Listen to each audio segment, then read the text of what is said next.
You're listening to the Living Mandala podcast. My name is Zara.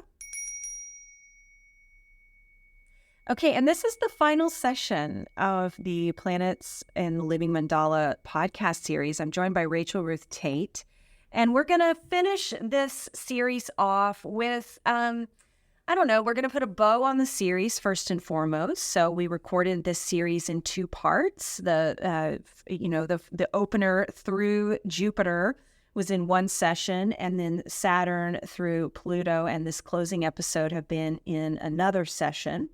And so, this is an opportunity for us to kind of process the experience, maybe hit a few of the highlights in astrology happening over the first, chunk of 2024. These episodes have been running since February 27th.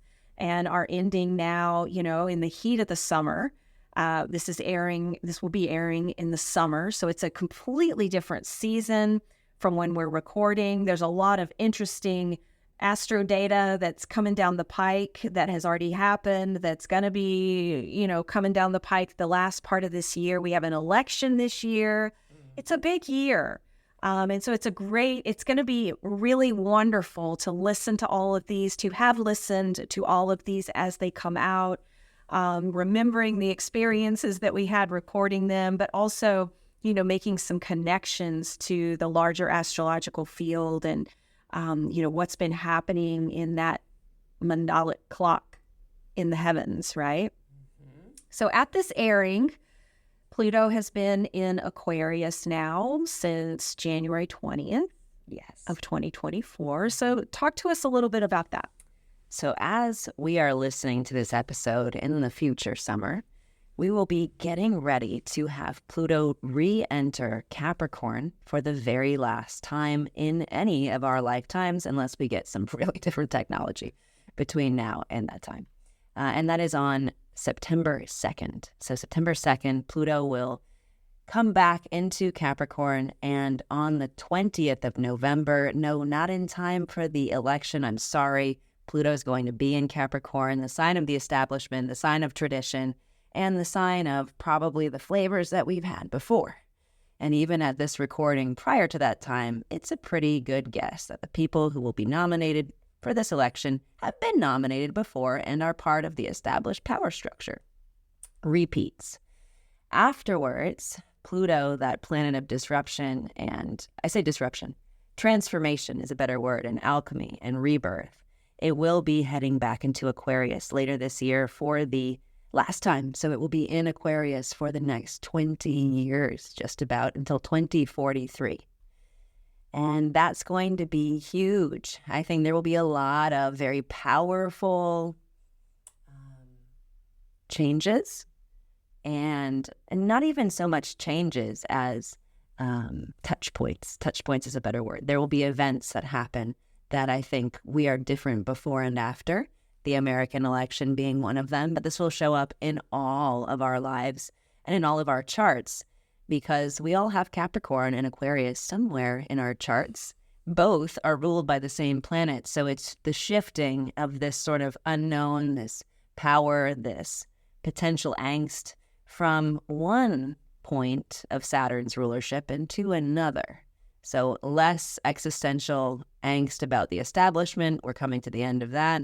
And it will be more fear of the mob, cancel culture, that sort of more Aquarian, like fear of revolution sort of a thing.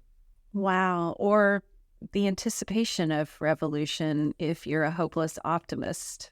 Amen. Snap. Amen. So, so Pluto's, doing some stuff this year. We had a little bit of a debate before we started this entire process of the podcast series of to include the nodes or not, to include, some of the major asteroids or not. We chose to just do the planets, but here in the closing episode, if we could hear from you, Rachel, kind of the highlights of the importance of, let's start with the nodes, because one of the big events that hasn't, I feel like I'm in such a little time warp here because it hasn't happened yet at the time of the recording, but there's a full solar eclipse happening on April the 8th. And when this podcast episode airs, that eclipse will be in our rearview mirror. We'll have already experienced it. But an eclipse is the perfect opportunity to enunciate what the nodes are. So thank you so much for that, because these are important. And let me start with introducing this in the way that our teacher, Austin Coppock, our collective teacher, has introduced it. You can think of the planets as the actors and the signs as the stage. These other points, the nodes, Black Moon, Lilith, they are theoretical points. They are non-physical points. But after reading thousands of charts, and specifically some tens of death charts, I can tell you that the nodes are a huge part of the story and they cannot be left out. So in a physical, literal sense, the north and south node of the moon are the places where the sun's apparent path through our sky, obviously the sun doesn't move, we do, and the moon's actual orbit, where they cross. And the points where they cross, were a lunation, a full or new moon to happen there, it would cause an eclipse. And so the idea with the nodes is that the light of the sun, the light of the moon, those are the luminaries. Light is information. And the nodes give us the storyline. Where is the light going? And what is it telling us about the temporal experience that we're having? The south node tends to represent the past, and the north node tends to be more future-oriented.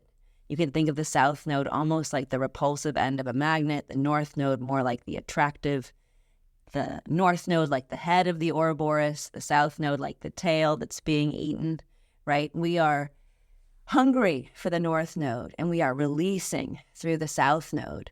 And this eclipse that we are having is a total solar eclipse. It's a north node eclipse. And actually, we are here recording this now, today, in Waco, which is the largest city in the path of this eclipse, with the maximum amount of totality of over 4 minutes. So Dallas is close, San Antonio is close, but here in Waco, we will get the most total time.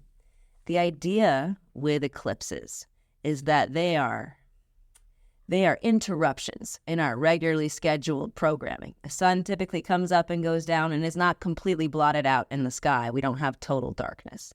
And this is the last total eclipse that will happen in the United States until the 2040s, which makes me feel like it is a bit connected to that Pluto storyline, because these two time periods are, roughly correspondent with each other. So if you look in your rearview mirror, listeners, and you find early April, first and second weeks of April, think about what major shifts, changes, disruptions, complete sort of perpendicular actions, what really intense experiences might you have had around that time? And this eclipse is even more intense. Not only is it total, not only is it a north node solar eclipse, not only are we recording this in the path of totality, and all you Texans, y'all are in the path of totality. Generally speaking, the places in the path are those most directly affected. But it's also happening conjunct Chiron. And Chiron is another of these bodies which are super important. Not like the nodes, not a disembodied point. This is a physical, literal asteroid, which we call Chiron. And you can tie the asteroid's function, its symbolism, directly into the Chiron myth. And it runs between Jupiter and Neptune's orbits.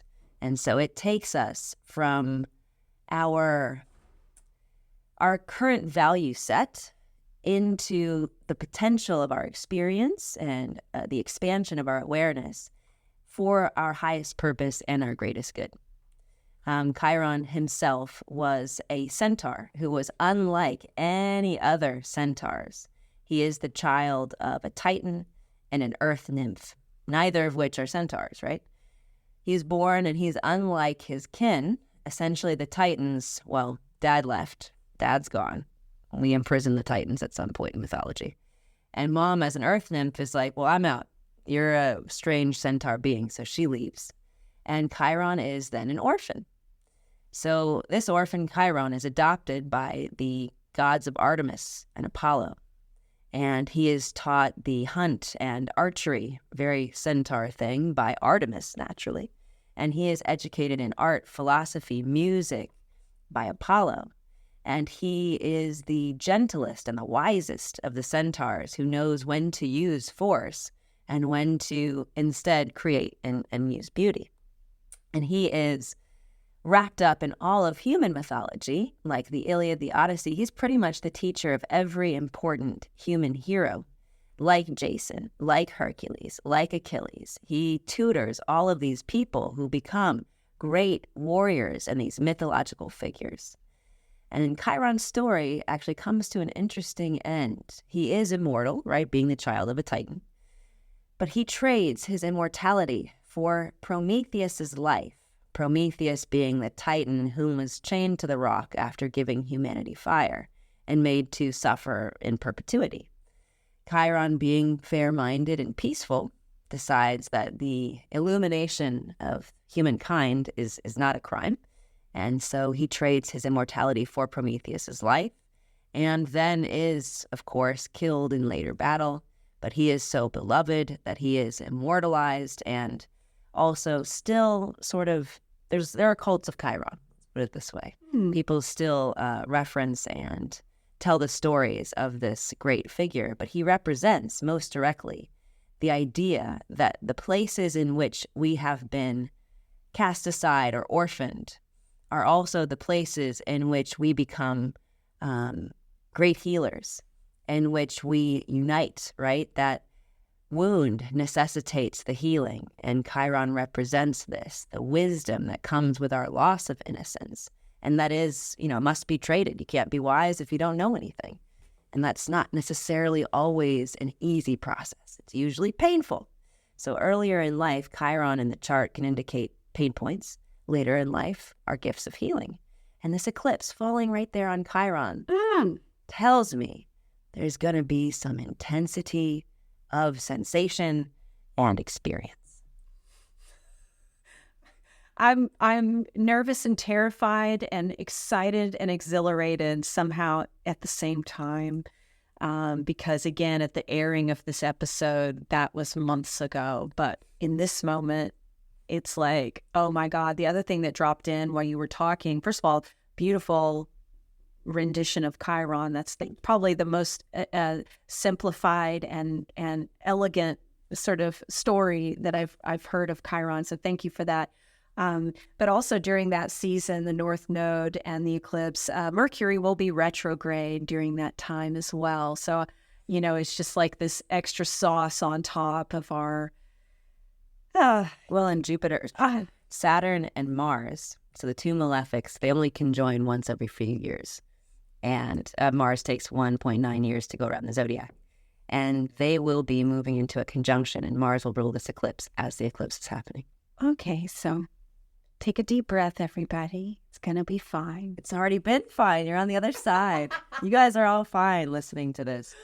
And actually, my favorite alignment of the year is due to happen just 2 weeks after this. So after this eclipse, in which we have this Mars-Saturn conjunction ruling the eclipse and Chiron's involved, we have Jupiter conjoining Uranus in Taurus. And I would say if you pick out one day of the year, let it be April 21st after we've gone, well, you can't pick that out. You're already past it. But if you check out April 21st, hopefully something wonderful popped up and grew in the space of whatever wound was created. Yeah, so pull out your calendars. This is where like my mad scientist comes in. And so, now this is all after the fact. Pull out your calendar, scroll back to April 21st and see what was going on around then and just see if it tracks for you. This is where, I really encourage people to hold astrology very lightly. You are at the center of your choice-making machinery at all times. And sometimes there's things going on that are much larger and influential than you realize. And so this is a way to track back and see. So we've talked about the nodes, we've talked about Chiron, we talked about Pluto and this big transition. We are in an election year. So, is there anything to sort of say as, just sort of like casting seeds into the back half of 2022 and into 2025, which is weird to say out loud, right? 2025, like I feel like we're in the future, right? it's moving so quickly. Right? So anything else to say before we... So the other major change this year, which you probably would have noticed or can notice in retrospect, is the transition of Jupiter from Taurus into Gemini, which happens on May 26th, or happened on May 26th. And Gemini is the space of Jupiter's detriment, even though it is a triplicity ruler. Rulership is a whole other thing. That's a whole other can of worms. It has some ability, but it's also not comfortable because Gemini is one of Mercury's signs. And oftentimes Jupiter wants the capital T, immortal, ineffable truth. And Gemini wants to speak that out. But it's hard to say God's name. And Jupiter in Gemini is part and parcel of that, the quality, the character.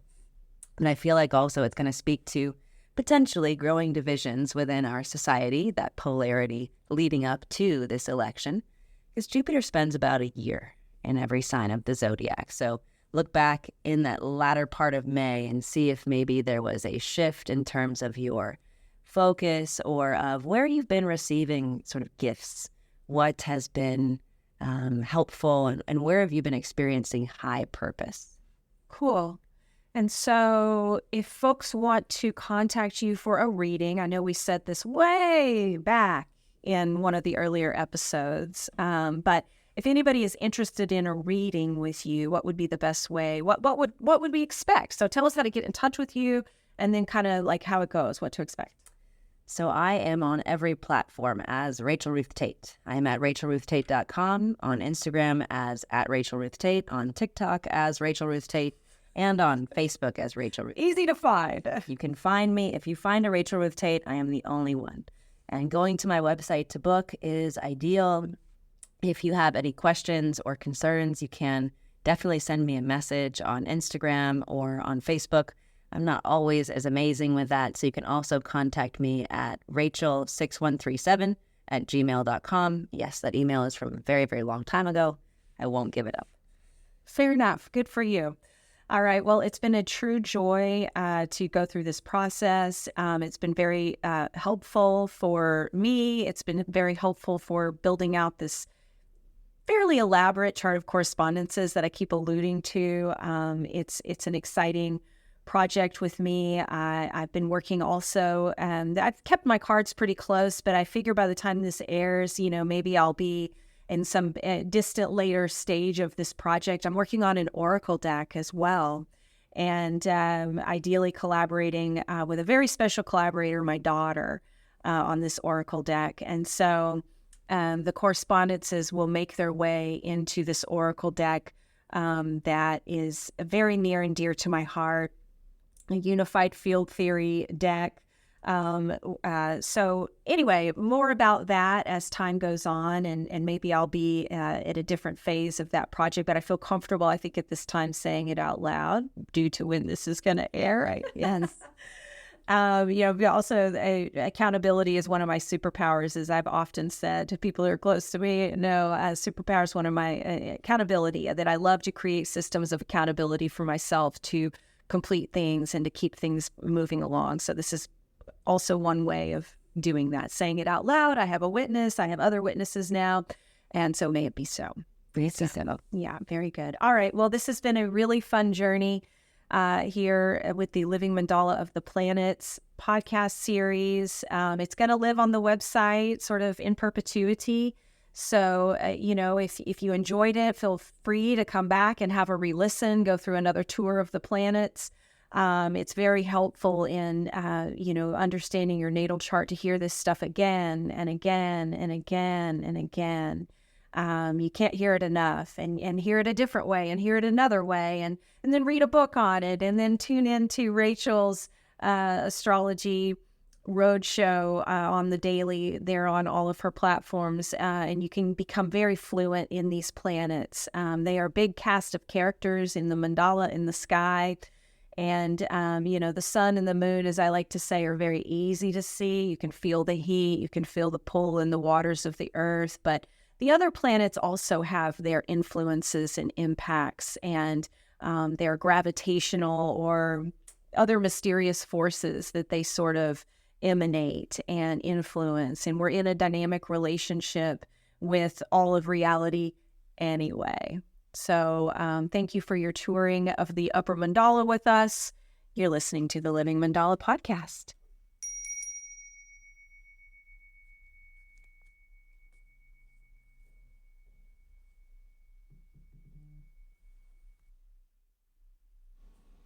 Hey there, it's me again. I hope you enjoyed this latest and greatest episode. It's a little bittersweet, actually, to put the Living Mandala of the Planets series to bed. I hope you enjoyed it. Of course, the first podcast series was the Chakras of the House series with Dr. Bill Barnard. We explored, areas of the house and home and how they may or may not relate back to certain chakras on the body. The second series was with, it's called Living Mandala of Colors. And that was with artist Nicole Cullum. And she and I took a walk through the color wheel where we explored the various uses in interior design, but then also feng shui and a whole other host of correspondences with the various colors. And then this podcast series just completed with astrologer Rachel Ruth Tate, all about the planets. So there is another series coming down the pike. I am unsure exactly when it will be launching, but I think it's safe to say most likely in September of 2024. It's gonna be a good one. You're not gonna want to miss it. I'm really looking forward to putting this podcast series together. Honestly, I have not even recorded it yet, but my guest is on tap, and it is a good one. So how's that for a teaser? Stay tuned, and that's going to launch in September. Thanks so much for listening to the Living Mandala podcast.